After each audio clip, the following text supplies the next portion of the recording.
हरियाणा के मनोहर लाल सरकार का पर्यटन पर खास फोकस बना हुआ है। बता दें कि हरियाणा का पर्यटन विभाग राज्य में पर्यटन और संस्कृति को लगातार बढ़ावा दे रहा है। हरियाणा में आवास, तीर्थ स्थानों, गोल्फ संबंधी पर्यटन, साहसिक पर्यटन आदि के बारे में जागरूकता बढ़ाई जा रही है।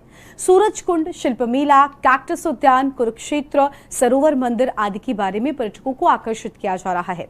ये खास रिपोर्ट देखिए।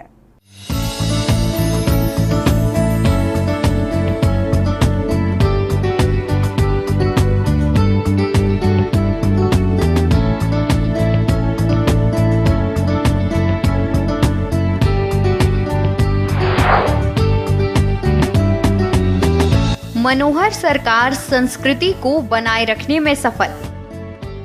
हरियाणा अपनी संस्कृति को बनाए रखने में सफल रहा है। यहाँ पर बहुत दर्शनीय स्थल हैं, जो आपको रोमांच से भर देने के लिए काफी हैं।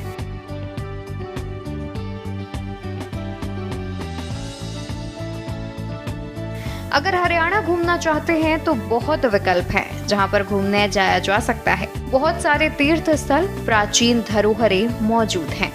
इनमें मोरनी हिल, कुरुक्षेत्र, हड़प्पा सभ्यता के प्राचीन नगर जैसे अन्य स्थल हैं। फरीदाबाद में दर्शनीय स्थलों की भरमार। फरीदाबाद, जिसका हरियाणा में अपना एक महत्वपूर्ण स्थान है। आपको बता दें कि राजधानी दिल्ली के साथ इसकी सीमाएं लगती हैं। फरीदाबाद में दर्शनीय स्थलों की भरमार है। ये जनपद नगरीय भवनों से लेकर प्राकृतिक सौंदर्य की विविधताओं से पूर्ण है। फरीदाबाद के उपनगर बल्लभगढ़ में स्थित है राजा नाहर सिंह का अत्यंत सुंदर भवन। ये भवन अब राज्य सरकार के संरक्षण में है और इसे अब होटल में परिवर्तित कर दिया गया है। आप यहाँ आकर इस विरासत का आनंद ले सकते हैं। बड़खल झील फरीदाबाद का एक महत्वपूर्ण दर्शनीय स्थल है। यहाँ पर कई हिंदी चलचित्रों की शूटिंग हो चुकी है। ये अत्यंत ही रमणीय स्थल है। ये झील अरावली पर्वत श्रृंखला पर स्थित है। आप यहाँ जाकर नाव पर भ्रमण का आनंद भी ले सकते हैं। उत्तर हरियाणा के क्षेत्र में और खास करके हिमाचल का गेटवे ऑफ हिमाचल जिसको हम कहते हैं, तो हॉट एयर बैलून, ये चर्चा बहुत दिनों से कंपनी के साथ चल रही थी। हालांकि बहुत वायबल उनको अभी ये प्रोजेक्ट नहीं था, तो हमने एश्योर किया कि आपका जो VGF के नाते से जो नुकसान लॉस है 2 साल तक हरियाणा सरकार देगी। उनके साथ सारी बातचीत होने के बाद और आज ये हॉट एयर बैलून का जो एक प्रोजेक्ट है, इसको आज शुरू किया गया है। एक ट्रिप प्रातःकालीन सनराइज के समय से पहले इनको करना होता है, क्योंकि उनकी अपनी कंडीशंस होती हैं, हवा की कंडीशन और मौसम का सारा। और ये जो वादी है, वैली है, इसके अंदर उनको सूटेबल जगह मिली है। ये सब लोग एक हाई एंड के जो टूरिस्ट होते हैं, उनके लिए एक ये सर्विस है। तो उस नाते से अपना ये जो उनका एक प्रकार रहता है संपर्क करने का, वो करेंगे।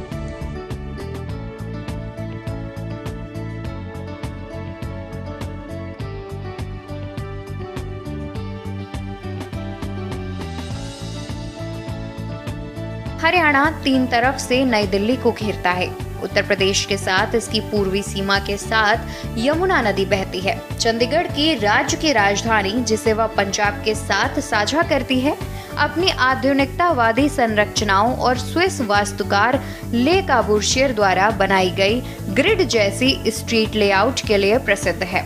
जाकिर हुसैन रोज गार्डन में 1600 प्रकार के गुलाब हैं और इसके रॉक गार्डन में पुनर्नवीनीकरण सामग्री की मूर्तियां हैं। हरियाणा की सीमा उत्तर पूर्व में शिवालिक पहाड़ियों से और दक्षिण में अरावली रेंज से लगती है। हरियाणा में कई स्थान कभी प्राचीन वैदिक सभ्यताओं का हिस्सा थे। भारतीय महाकाव्य महाभारत और प्रसिद्ध पानीपत संघर्ष दोनों राज्य के युद्ध क्षेत्रों में हुए हैं।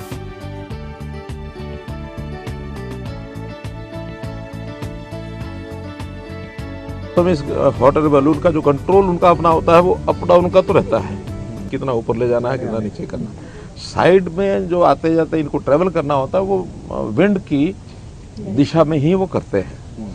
अगर हवा अचानक बीच में चेंज कर दे अपना रास्ता, तो वो फिर उधर ही चल पड़ता है। हमारा भी जब ये इवेंट शुरू हुई तो उन्होंने पहले ही कहा कि एयर स्ट्रिप पर उतरेंगे, डायरेक्शन उधर की है, लेकिन बीच में ही रास्ता उन्होंने विंड के कारण से बदलना पड़ा और हमको कहा कि अब ये जाएगा गार्डन, मुगल गार्डन, जो अपना पिंजौर गार्डन। तो हमने अपनी गाड़ियाँ पिंजौर गार्डन मंगाई उतरने के लिए।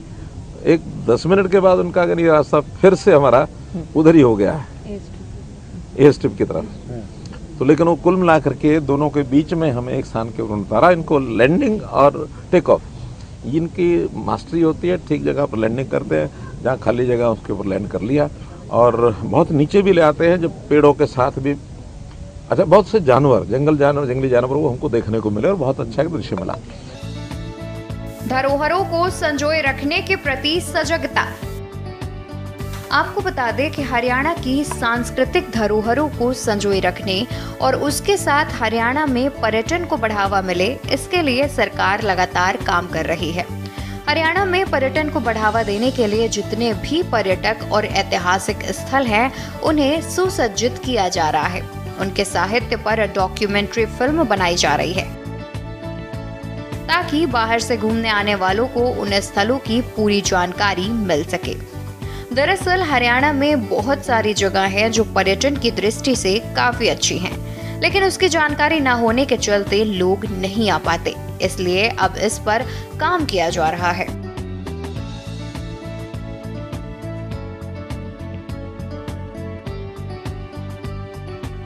पानीपत में युद्ध स्मारक बनाने की पहल। हरियाणा में मनोहर सरकार ऑनलाइन बुकिंग, टूरिस्टों को हवाई यात्रा और हर प्रकार की सुविधा सरकार मुहैया करा रही है। हरियाणा के पानीपत में युद्ध स्मारक बनाने की पहल के साथ ही मनोहर सरकार लगातार काम कर रही है। वहीं राजा नाहर सिंह राव, तुलाराम, झज्जर के नवाब यानी जिन महापुरुषों ने आजादी की लड़ाई लड़ी, 1857 क्रांति की लड़ाई लड़ी, लोगों में इनके इतिहास को जानने और ऐतिहासिक चीजें देखने की उत्सुकता होती है। इससे जानकारी भी बढ़ेगी, लोगों को भी अच्छा लगेगा और पर्यटन में भी बढ़ावा होगा। सरकार इस दिशा में काम कर रही है जिससे कि हरियाणा के सभी ऐतिहासिक स्थलों पर भी पर्यटक आए। घरों के ऊपर लोग छतों पर चढ़ गए हैं, वेव कर रहे हैं, उनके लिए एक नया अनुभव था। एक एडवेंचर स्पोर्ट्स के नाते से एक कदम आज हमने बढ़ाया है और निश्चित रूप से इसका लाभ हरियाणा का कई दृष्टि से है। बहुत से लोगों को रोजगार भी मिलता है इससे।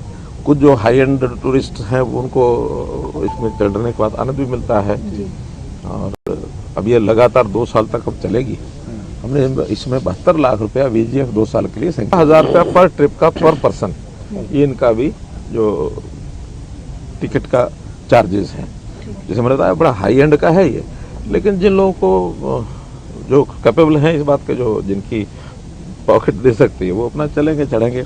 सामान्य आदमियों के लिए हमारे जो वाटर स्पोर्ट्स का जैसा इस पर टिकर ताल पर हमने शुरू किया था, वैसा ही एक प्रोजेक्ट आज हथनी कुंड जो बैराज है वहाँ भी पानी की मात्रा है, तो वहाँ हम शुरू करने जा रहे हैं। अब इसके बाद मैं और हमारे टूरिज्म मिनिस्टर हम दोनों वहाँ जाएंगे और वहाँ भी 1 घंटा भर लगा करके उस कार्यक्रम को शुरू करेंगे। इसी प्रकार के प्रोजेक्ट्स जो अरावली की पहाड़ियाँ हैं, खास करके दमदमा झील है, जैसे वहाँ जंगल सफारी का प्रोजेक्ट है, वो जब शुरू हो जाएगा तो ऐसे ही इन लोगों से बात हुई है। तो गुड़गांव दिल्ली का जो टूरिस्ट है वो वीकेंड पर वहाँ जा करके भी ये सब कर सकता है, तो उसको भी विकसित करने का ये सारा विषय चल रहा है। राखी गढ़ी है उसका ये विषय चल रहा है। अब नई खुदाई एक ये जो हमारा अग्रोहा है वहाँ के लिए भी हमको परमिशन मिली है। तो बहुत से ऐसा अग्रोहा के क्षेत्र के अंदर प्राचीन समय के ऐसे जो चीज़ें हैं खुदाई के अंदर मिलने की संभावना है, तो वो सब करेंगे। ये तो महेंद्रगढ़ जिले में नारनौल में ढोसी पर्वत, वहाँ भी एक हमने पास किया उसको रोप वे, लगभग 13 करोड़ रुपए लगा करके रोप वे बनता है। ऊपर चवन ऋषि जी का आश्रम है उस पर। तो ऐसे जितनी भी संभावनाएं हमको मिल रही है टूरिज्म की, एक एक करके हम उसको आगे बढ़ाएं। सम्राट हेमचंद्र शहीदी स्मारक का होगा निर्माण। हाल ही में मुख्यमंत्री मनोहर लाल ने दिल्ली के हरियाणा भवन में पानीपत के दूसरे युद्ध के नायक सम्राट हेमचंद्र विक्रमादित्य के राज्याभिषेक दिवस पर उनके सम्मान में स्मारक डाक टिकट जारी किया था। भव्य कार्यक्रम में सभा को संबोधित करते हुए मुख्यमंत्री ने घोषणा की थी कि शहीदी स्मारक का निर्माण सम्राट हेमचंद्र विक्रमादित्य की याद में पानीपत और रेवाड़ी जिलों में किया जाएगा। उन्होंने कहा था कि संत महापुरुष सम्मान एवं विचार प्रसार योजना के तहत आने वाली पीढ़ियों को सम्राट हेमचंद्र विक्रमादित्य की वीरता की गाथा से प्रेरित करने के लिए दोनों जिलों में 4 से 5 एकड़ भूमि पर ये शहीदी स्मारक बनाए जाएंगे। बता दें कि सम्राट हेमचंद्र विक्रमादित्य का राज्याभिषेक 7 अक्टूबर 1556 को दिल्ली में हुआ था। भले ही उन्होंने बहुत कम समय तक शासन किया, लेकिन सदियों के इस्लामी साम्राज्यों के दौरान उनका प्रभावशाली व्यक्तित्व भारतीय इतिहास में एक महत्वपूर्ण अध्याय है। पानीपत के पास सौदापुर गांव में उनकी प्रतिमा अभी भी कायम है।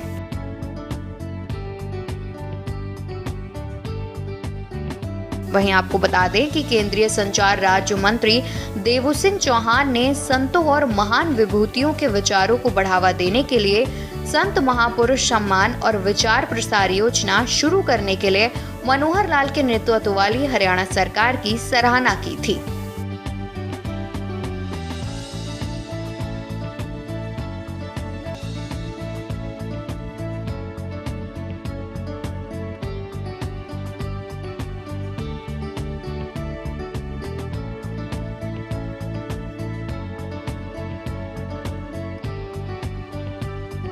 कलेसर में 50 मीटर ऊंचा बांध। आपको बता दें कि मुख्यमंत्री मनोहर लाल ने कहा है कि ताजेवाला हैड पहले छोटा था, उसके बाद हथिनी कुंड बैराज बनाया गया, परंतु पानी की अधिकता के कारण कलेसर में 50 मीटर ऊंचा बांध बनाया जाएगा।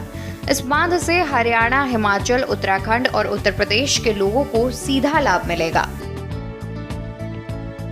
यह परियोजना 4 प्रदेशों का मिलन बिंदु है। यहाँ पर पर्यटन की संभावना बढ़ेगी और चारों प्रदेशों में पानी की जरूरत को पूरा किया जा सकता है। इसके माध्यम से बिजली भी बनी जा सकती है, साथ ही राजस्थान, दिल्ली को भी इसका लाभ मिल सकेगा।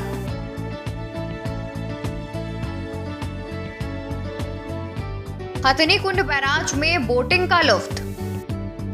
वहीं हथिनी कुंड बैराज पर शुरू हुई वाटर स्पोर्ट्स पर जेट स्कूटर का 1000 रुपए प्रति व्यक्ति, मोटर बाइक का 200 रुपए प्रति व्यक्ति, जिसमें 6 से 8 लोगों के बैठने की क्षमता। वहीं अटल पार्क में पैडल बोट का 100 रुपए प्रति व्यक्तिगत शुल्क रखा गया है। मुख्यमंत्री मनोहर लाल ने कहा है कि इस क्षेत्र से भी एक राष्ट्रीय राजमार्ग बनाने की योजना है, जो चारों राज्यों को आपस में जोड़ेगा। उन्होंने कहा कि पटियाला से पेहवा, पेहवा से कुरुक्षेत्र और यमुनानगर तक 4 लेन सड़क बनाने के संदर्भ में केंद्र सरकार से बातचीत हुई है। यदि 6 महीने तक यह सड़क नहीं बनती है तो राज्य सरकार स्टेट हाईवे के तौर पर इस सड़क का निर्माण करेगी। स्पेशल डेस्क के न्यूज इंडिया।